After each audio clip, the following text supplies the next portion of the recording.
جلیل القدر صحابی حضرت سیدنا ابو سعید خدری رضی اللہ تعالی عنہ روایت کرتے ہیں، اللہ کے پیارے حبیب صلی اللہ علیہ وآلہ وسلم مسجد میں داخل ہوئے تو کچھ لوگوں کو ہنستے دیکھ کر فرمایا، اگر تم لذات کو مٹا دینے والی موت کو کثرت سے یاد کرو تو وہ تمہیں اس چیز سے باز رکھتی جس میں تمہیں مشغول دیکھ رہا ہوں۔ پھر فرمایا یعنی لذتوں کو مٹا دینے والی موت کو کثرت سے یاد کرو۔ کاش ہمیں موت کو کثرت سے یاد کرنے کی سعادت ملے اور ہم اس چیز کو سمجھیں۔ حضرت سیدنا عمر فاروق اعظم رضی اللہ تعالی عنہ نے حضرت سیدنا کعب رضی اللہ تعالی عنہ سے کہا ہمیں موت کی شدت کے متعلق بتاؤ۔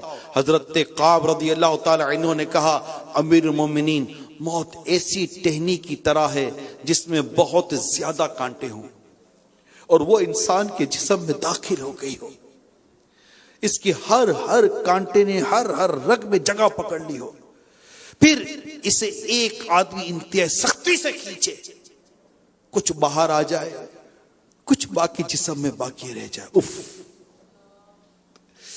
ہائے کیسی مثال دے کر بتایا کیسی ہے یہ موت کی سختی۔ حضرت سیدنا فضیل بن عیاض رحمت اللہ تعالی علیہ فرماتے ہیں دنیا میں داخلہ آسان ہے مگر یہاں سے جانا آسان نہیں ہے۔ موت کے وقت ایک نازک لمحہ محافظ فرشتوں کو دیکھنے کا ہے، جیسا کہ حضرت سیدنا وہیب رحمت اللہ تعالی علیہ سے مروی ہے، ہمیں یہ خبر ملی ہے جب بھی کوئی آدمی مرتا ہے تو وہ مرنے سے پہلے نامہ اعمال لکھنے والے فرشتوں کو دیکھتا ہے۔ اگر وہ آدمی نیک ہوتا ہے وہ کہتے ہیں اللہ تعالیٰ تجھے ہماری طرف سے جزائے خیر دے، تو نے ہمیں بہت سی بہترین مجالس سے بٹھایا اور بہت ہی نیک کام لکھنے کو دیے۔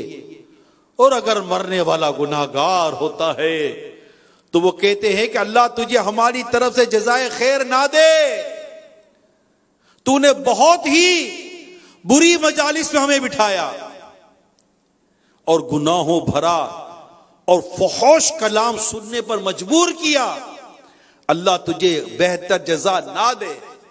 اس وقت انسان کی آنکھیں کھلی کی کھلی رہ جاتی ہیں اور وہ سوائے اللہ تعالیٰ کے فرشتوں کے کسی چیز کو نہیں دیکھتا۔ کتنی عبرت ہے اس بات میں، کتنی عبرت۔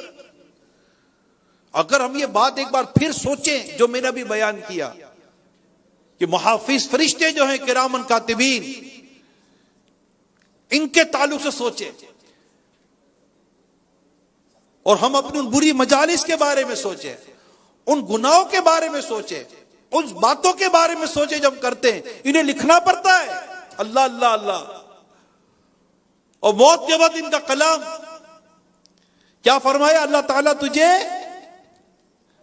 گناہگار کو کہتے ہیں اللہ تعالیٰ تجھے ہماری طرف سے جزائے خیر نہ دے۔ اے گناہ کرنے والوں ذرا سوچو، اس وقت اگر ہمارے ساتھ یہ حال ہوا تو ہمارا کیا بنے گا۔ اللہ ہمارے حال پر رحم فرمائے۔ کہتے اللہ تعالیٰ ہماری طرف سے تجھے جزائے خیر نہ دے، تو نے بہت ہی بری مجالس میں ہمیں بٹھایا۔ اے گناہوں بری مجالس سے بیٹھنے والوں عبرت حاصل کریں، جہاں غیبتیں ہوتی ہیں، چگلیاں ہوتی ہیں، فوش باتیں ہوتی ہیں، ناچنا گانا ہوتا ہے، اللہ کی پناہ۔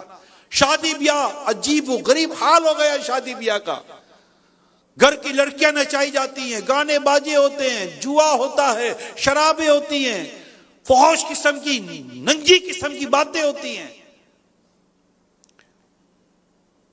عجیب و غریب حال ہوتا ہے۔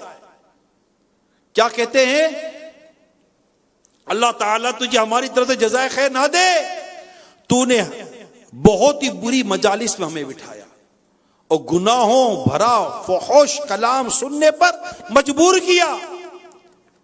کیا تجھے مجبور کیا، اللہ تجھے بہتر جزا نہ دے۔ اس وقت انسان کی آنکھیں کھلی کی کھلی رہ جاتی ہے۔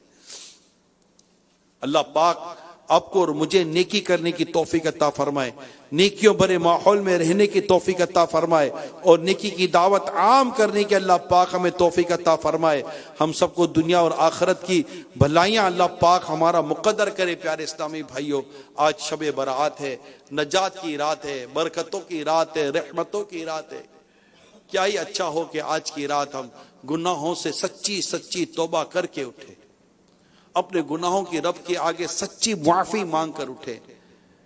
اللہ ہمارے حالات بدل دے گا، ہمارے دکھوں کو اللہ راحتوں میں بدل دے گا، ہماری تکلیفوں کو اللہ تعالی آسانیوں میں بدل دے گا۔ ہم تقوی اختیار کریں، پرہیزگاری اختیار کریں، زہد اختیار کریں، اور اللہ تعالیٰ کو راضی کرنے والے کام کریں، اور صحیح معنی میں ہمیں آج کی رات خوف خدا نصیب ہو جائے، اور موت کو ہمیشہ یاد رکھے کہ کبھی بھی موت آ جائے گی، کبھی بھی ہمیں قبر میں اترنا پڑے گا، اپنی کرنی کا پھل بھگتنا پڑے گا۔ یہ بنگلے، یہ گاڑیاں، یہ بینک بیلنس، یہ کپڑے، یہ جو کچھ ہم جمع کرتے رہتے ہیں، یہ سب کے سب پیارے سمجھ یہیں رہ جائے گا، دوست یہیں رہ جائیں گے، رشتہ دار یہیں رہ جائیں گے، سب کچھ یہیں رہ جائے گا۔ قبر میں ہم ہوں گے اور ہمارے اعمال ہوں گے۔ اس وقت کیا ہوگا؟ اگر اللہ ناراض ہوا، اس کے پیارے حبیب روٹ گئے، اگر قبر اندھیری ہوئی، اگر قبر میں وحشت ہوئی، اگر قبر میں سانپ بچھو آ گئے، خدا نہ خواستہ۔ آج دنیا میں ایک مچھر کا ڈنک ہم سے برداشت نہیں ہو پاتا، قبر میں سانپ اور بچھو کے ڈنک کیسے برداشت ہوں گے؟ اللہ ناراض ہوا، اس کے پیارے حبیب روٹ گئے، اللہ نہ کرے ایمان ضائع ہو گیا، اور قبر میں عذاب نے آ لیا تو کیا بنے گا ہمارا؟ اللہ پاک ہم سب کو عذاب قبر سے محفوظ فرمائے، ہمارا ایمان سلامت رکھے۔ ہمیں ڈرنا چاہیے، اللہ کے عذاب سے ڈرنا چاہیے، اللہ کی پکڑ سے ڈرنا چاہیے، اللہ کی گرفت سے ڈرنا چاہیے، اور سچی توبہ کرنی چاہیے۔ اور آج کی رات اللہ سے دعا کرنی چاہیے، مولا ہمیں عذاب قبر سے بچانا، بلکہ دعا کریں یا اللہ ہماری اندھیری قبر کو آقا کے نور سے، محبوب کے نور سے پور نور کر دے۔ تیرے ڈر سے سدا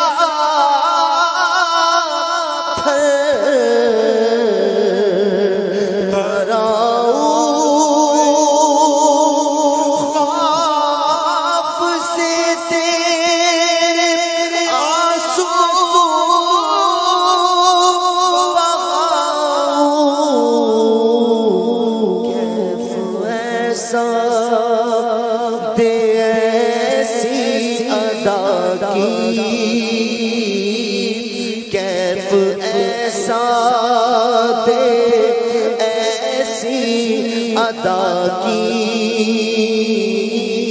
میرے مولا، تو خیرات دے ہے یہ تسلیم سب سے برا میں سدھرنا خدا چاہتا ہوں، ہے یہ تسلیم سب سے برا ہوں، میں سدھرنا خدا چاہتا ہوں، عفو جرم و قصور و خطا کی،